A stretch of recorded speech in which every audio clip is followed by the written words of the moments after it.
Okay, hello everyone. Welcome to How to Tuesday, How to Talk to People. Thank you all for joining us. How to Tuesday is our weekly webinar series where we give you 30-minute bites of information from all over campus and beyond to teach you how to succeed in college. My name is Claire Reinert, and I'm your teaching and learning librarian. We are joined today by Casey Ashcraft and her students over in the Counseling Center. We are so happy to have you all with us today, and I'm excited to learn more about how to talk to people. We'll have a chance for questions at the end, or you can type them in the chat at any time. We'll be putting a recording of the lecture component of this webinar on our website so that you can watch it later. And with that, I will go ahead and turn it over. Hello, I'm Casey Ashcraft. I'm the Director of Counseling Services here at Park University. And joining us today will also be one of our counselors. Her name is Gianna. She's going to kind of help me with this presentation, and so she'll get to add her part in as well. So I'm excited about this topic because talking to people is something that we all have to do, whether we want to or not. And so being able to feel confident in talking with people is really important.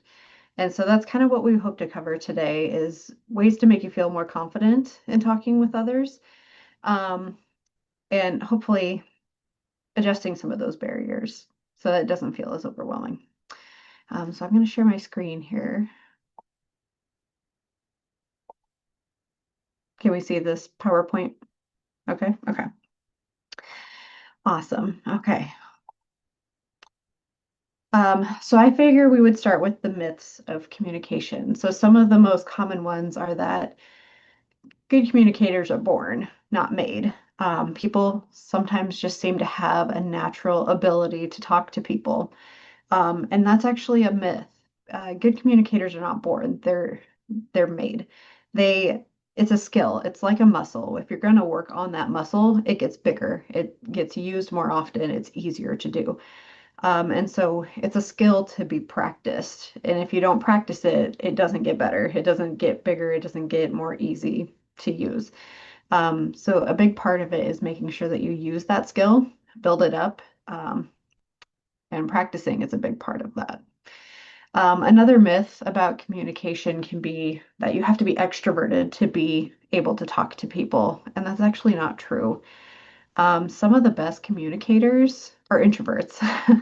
And the thing is as long as you're focusing on the depth and the connection piece of communication, that's going to cause you to be a better communicator than if you're just extroverted and you're talking to all kinds of people. It's more about depth than quantity of people that you're talking to. And then awkwardness. There's this idea that we can't be awkward, we can't say the wrong thing, we can't be wrong in what we say. But that's just a natural part of conversation. That's part of being with people in real time. People are always going to say the wrong thing. People are always going to say things that they didn't intend it to sound in a certain way. And so, again, this is just a skill that you practice. If you practice it, the awkwardness lessens. Um, but we're going to also talk about some ways to kind of help manage the awkwardness as well. Why does talking to people feel hard? I think everybody's experienced this at one point where they feel like I just don't want to talk to people. This is too much. This is too overwhelming. And so here are some of the main reasons why talking to people feels hard. The first one is that we overthink too much. I've noticed that people are kind of in this mindset of I have to do it perfectly, and if I can't do it perfectly, I'm not going to do it at all. And that can lead us to overthinking everything. Like we're overly worried about how we're presenting ourselves. We're afraid of being misunderstood. And so then we naturally just start to freeze up when that's our mindset. And sometimes we can freeze, we have a lot of anxiety, and we don't allow our thoughts to naturally move. Another one is that online is a big thing. We're doing everything online. We're doing a lot of things through text messages, through apps, things like that. And so it gives us a natural buffer. It's kind of similar to road rage, where people allow themselves to engage in road rage because they have like this anonymous presence of being in a vehicle. Technology is kind of similar. We have this buffer. We can kind of be anonymous. We don't have to be in the moment. We get time to think about what we're going to say before we respond to it. And so that can kind of make it difficult to have face-to-face conversations with people. We don't quite get that buffer when we're face-to-face. We don't get as much time as it feels to have that, to think through what we're going to say and to say it. Um, and then number three is just not knowing what to say. Again, that's kind of the hazard of talking in person is it feels like we have to have the right thing to say. But it's completely natural to just be like, I'm not sure what to say to that right now. Um, and I think it's good to normalize taking moments to pause before you respond to things and just say, you know what, I need to think about that for a minute before I respond to it. Um, okay, let's move on to the next one. So this, I think, is an important concept to bring up, which is why I wanted to talk about it today. There is a couple named John and Julie Gottman, and they did a lot of research into couples. Now, the reason why I'm bringing up couples is because they focused on a lot of communication between couples, and they did a lot of observation of couples in what they called the love lab. So they just kind of observed couples while they were in this like makeshift apartment. And so they discovered this concept of turning toward and turning away. And the idea is that the example they give is like if there's one partner that's standing at the window and they say, "Oh, there's a lot of birds out there." Um, the way that the partner responded said a lot about if they're turning towards that person or if they're turning away. And so if the person on the couch is watching TV and their partner says, "Wow, there's a lot of birds outside." If the partner on the couch is like, "Oh, really? What kind of bird?" That was an example of turning towards that person. They're seeing that that partner is sending out a bid for connection and they respond to it. If the person at the window said, "Man, there's a lot of birds outside," and the person on the couch either didn't respond or it was like, "Oh man, look at this on the TV," that would be an example of turning away. They either didn't hear that bid for connection or they didn't care. They were not focused on it. And that impacts the relationship. Now, why is that important with communication? This is communication. It seems like such a minor thing, but if you acknowledge those bids for connection, communication is going to go a lot better. People are more likely to talk if they feel like they're heard, they're understood, they're accepted for what they're saying. And again, we don't have to have the right thing to say. Sometimes missing bids for connection is not intentional. Um, but that's just something that we need to be aware of. Um, okay, well, and then Gianna's going to walk us through some ways to help us with talking with others. And so we're going to start off with some like nonverbal communication. Okay, wonderful. So like Casey was talking about, a lot of our communication sometimes can be missed, and sometimes that's on accident. That's not intended to hurt the other person, but it still can create an issue with connection. So a big piece of connection, and maybe you guys have heard this before, is body language. So a huge part of our conversation is verbal, but a lot of it is nonverbal. So on this slide, it talks about open posture, so how our bodies look when we're communicating with another person, whether our shoulders are slumped, if we're making eye contact, maybe our physical body is completely turned away from the other person. And that can maybe send a message that we're not engaged versus if we're turned towards somebody. Another big piece of this is tone. So how our tone of voice comes out of our mouth. This can kind of send the message whether we're engaged or whether we're not. And so sometimes you can kind of tell when somebody's maybe a little bit upset or feeling really welcoming, and that all comes out in our tone. So being mindful of our tone can really help with our communication with other people. And then finally on this slide, it talks about eye contact. So eye contact tends to be fairly universal. When you're making eye contact, that can build trust, which is really cool. in my opinion. I don't know if you guys have seen where if you hold eye contact with your partner or a friend for over 4 minutes or so, it actually increases your connection without ever saying a word. So I find that really fascinating that humans are able to connect purely on eye contact. And even in the animal world, like eye contact sends a message. If you have a predator who's staring down another predator, that is a leadership role. And so even in the animal world, it sends a different message. So eye contact is also really important for communication. So it's just something to be aware of. All right. And then as far as starting a conversation, this can be kind of a tricky piece to communication of just how do we start? How do we start that conversation before we get into kind of the fun stuff?